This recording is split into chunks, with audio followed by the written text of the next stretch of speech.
BOP itu jelas nanti kita sudah masuk di dalam aliansi militer Amerika karena dia setelah menyeritakan BOP dia menyerang Iran. Sekarang orang semua melihat kita menandatangani BOP, ketua BOP-nya menyerang Iran, kita dalam posisi pada grup aliansi Israel dan Amerika itu tidak bisa dipungkiri sehingga sehingga itulah yang saya nilai sebagai mencederai prinsip politik luar negeri Indonesia yang bebas. Oke, Sebelumnya mencederai. kita sudah masuk BRICS. Ya. Oke, baik, mencederai politik luar negeri. Saya langsung ke Pak Dian kalau begitu. Pak Dian, kita melihat AS dan Israel menyerang Iran. Kedua negara ini ada di BOP, sementara Iran adalah juga menentukan kemana arah perdamaian di Gaza. Jadi sebaiknya bagaimana Indonesia bertahan saja di BOP atau lebih baik keluar? Terima kasih. Saya dari awal ketika kita menyatakan masuk BOP sudah melihat keganjilan ya dalam struktur organisasi dan pola kerja yang kita lihat bersama di TVRI. Belum ada yang namanya piagam kan belum ada waktu itu. Tapi kita sudah menyatakan siap, bahkan sudah siap menyetor $1 miliar. Struktur belum ada. Kita sudah bilang masuk. Buat saya hal-hal seperti itu kan ganjil ya untuk seorang tokoh yang mewakili Republik 280 juta langsung menjawab iya. Okay. Padahal masih banyak waktu dalam seperti itu. Terima kasih diundang cukup. Selebihnya kita kembali konstituen dalam negeri. Kita tempuh prosedur sesuai tata aturan undang-undang dasar kita, aturan hukum. Kan ini maaf, beliau kan di sana bukan pribadi. Trump mungkin pribadi karena dia tidak diakui oleh negaranya melontarkan gagasan ini. Baru kemarin Senat katanya menarik diri dan sebagainya. Tapi ketika itu dia pribadi loh. Artinya apa? Kan terbukti ketika piagam BOP keluar, kan jelas kekuasaannya itu luar biasa itu. Okay. Bahkan punya hak veto. Kira-kira kita negara berkembang, negara berdaulat yang punya dignity, masa mau mengakui seorang yang begitu saja menjadi ketua BP tanpa aturan jelas dipilih?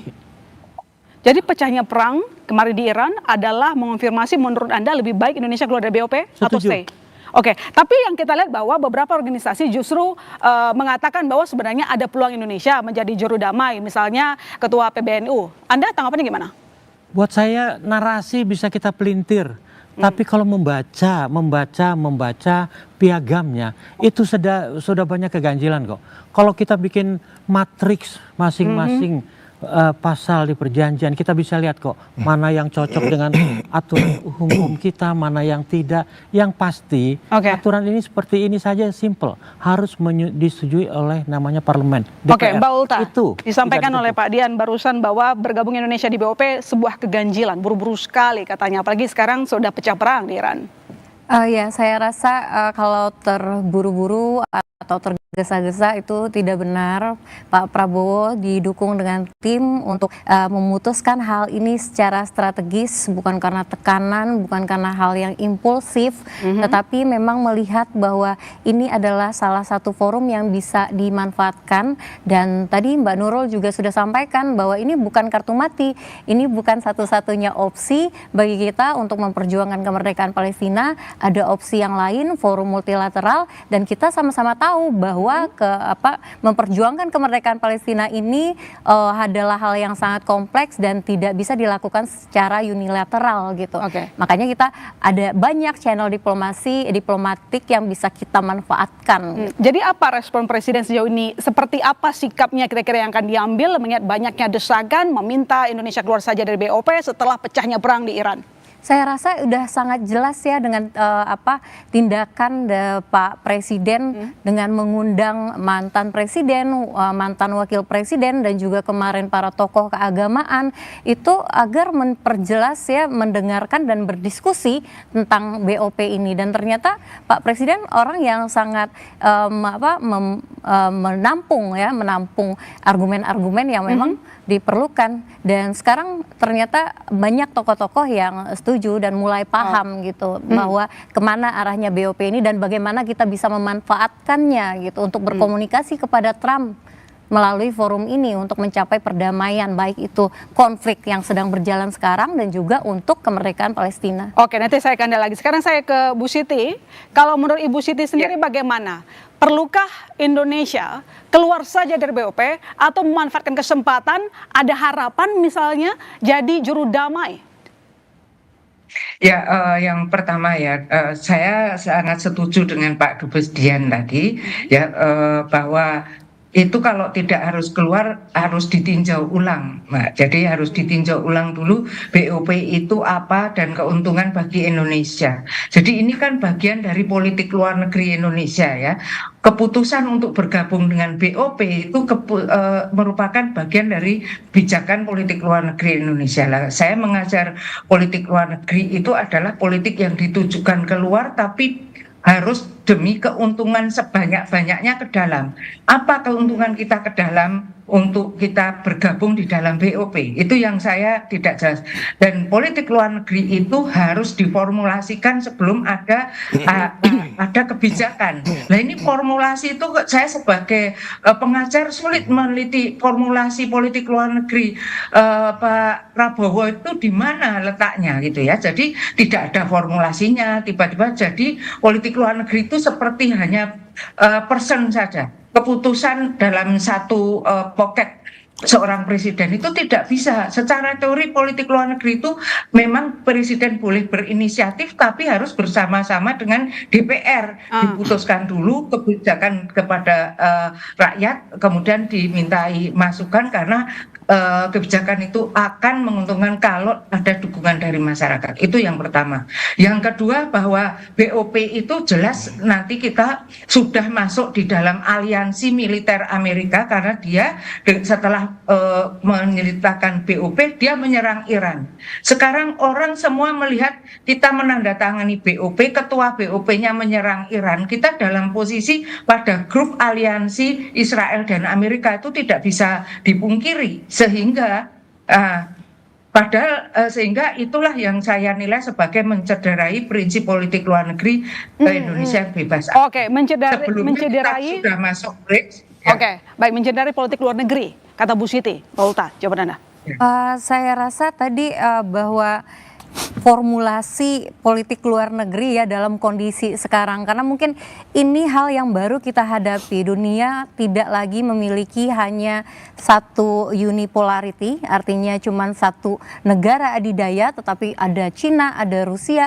Kita ada di dalam kondisi yang sangat kompleks saat ini, dan memang Pak Prabowo ini sedang dihadapkan bukan hanya permasalahan, karena permasalahan global ini juga mempengaruhi permasalahan nasional dalam dunia yang multipolar ini. Kita memang harus merumuskan kembali dan nggak bisa kembali menjadi konservatif seperti waktu masa-masa unipolar yang memang jelas permainannya UN bisa bertindak dan Amerika menggunakan hukum internasional. Tapi dalam politik internasional kan ini istilahnya kan real politik. Jadi memang dia melakukan segala hal untuk kepentingan nasionalnya Amerika dan juga mengabaikan UN gitu. Nah, dan kita harus bisa beradaptasi dengan ini. Jangan hanya kita jadi mengharapkan sesuatu yang ideal padahal kondisinya sudah gak ideal lagi ini gitu. Oke, baik, saya ke Mas Anton. Tadi katanya Bu Siti ini aliansi gitu. Jadi apa kira-kira ruginya untuk Indonesia? Apa mungkin menurut Anda sebenarnya? Kalau saya menjelaskannya gini, kalau saya dulu diajarin Mas Andi di UI 20 tahun lalu itu bilang bahwa foreign policy is continuation of domestic politics by other means. Jadi nggak bicara tentang luar negeri, enggak, ini cuma urusan dalam negeri. Kenapa? Karena di satu sisi Indonesia diancam oleh Amerika Serikat, oleh Trump terkait tarif. Ada banyak nih kerugian kita, suruh ikut sini. Bagi saya itu sebenarnya simple, nggak usah tarik-tarik.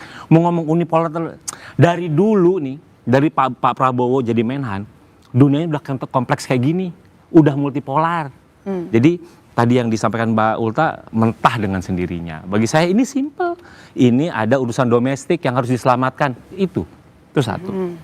Kedua, kalau misalnya saya mencoba membandingkan kemudian antara Iran dan BOP, bagi saya ini proses yang berbeda yang dilakukan oleh Pak Prabowo.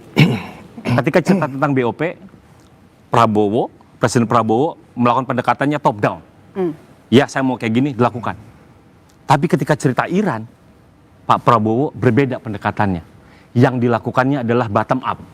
Itulah kenapa sebelum mengirimkan surat condolence kepada Iran, Pak Prabowo ngumpulin dulu tuh elit-elit politik. Kumpul dulu, Bu Mega dulu ngirim, baru Pak Prabowo. Lalu kemudian dilanjutkan dengan ngumpulin tokoh-tokoh agama. Apa yang ingin ditujukan Prabowo? Prabowo dalam konteks hari ini, dalam konteks Iran itu jauh lebih berhati-hati. Oke. Kenapa? Karena konstruksinya berbeda sebenarnya antara BOP dengan Iran. Kalau saya memandangnya itu ceritanya sebenarnya berbeda. Karena kita, walaupun misalnya ya, kalau saya mencoba mengamati, ini kan ceritanya Indonesia seringkali menyatakan sikap. Oke. 2003 ketika Amerika Serikat menyerang Irak, clear tuh Indonesia, mengecam. Lalu ketika cerita tentang Ukraina Rusia, clear Indonesia concern terkait ada serangan. Tapi yang terakhir ini nggak ngomong terkait serangan, concernnya terkait gagalnya perundingan. Justru lebih kuatlah statementnya ASEAN, yang dia put concern terhadap serangan yang dilakukan oleh Israel dan Amerika Serikat kepada Iran, dan kemudian Iran melakukan aksi balasan. Ini kan menjadi menarik bagi saya. Jadi ada banyak sikap yang kita bisa terus di situ ada Indonesia, kemudian kok bisa beda-beda ya. Artinya apa? Bagi saya ini Nggak konsisten maksudnya, Mas? Saya nggak ngelihatnya inkonsisten, tapi ngelihatnya itu mungkin bahasanya kehati-hatian. Kurang hati-hati. Bukan kurang hati-hati, tapi kehati-hatian. Kenapa? Karena dinamikanya terlalu banyak yang kita bisa banyak berubah. Gitu. Itu sih. Baik, kalau tadi Mas Anton mengatakan ini adalah case yang berbeda. Menurut Anda sendiri gimana, Mas? Sekarang orang meminta proses ulang ataupun mempertimbangkan keluar dari BOP karena anggotanya yang melakukan penyerangan lebih dulu ke Iran. Pemimpinnya langsung, Chairman of BOP, Donald Trump.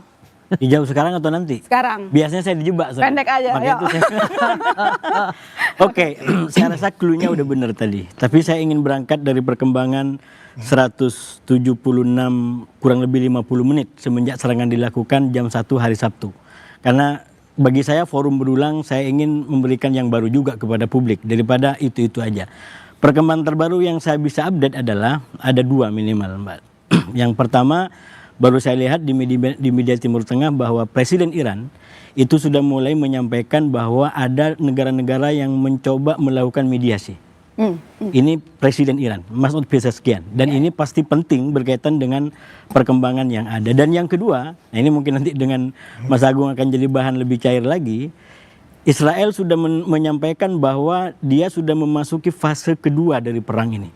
Setelah fase udara yang dia klaim menang, ini klaimnya, ke depan dia akan memasuki fase yang baru, dan ini banyak item yang sebenarnya nanti bisa kita bahas lebih rinci.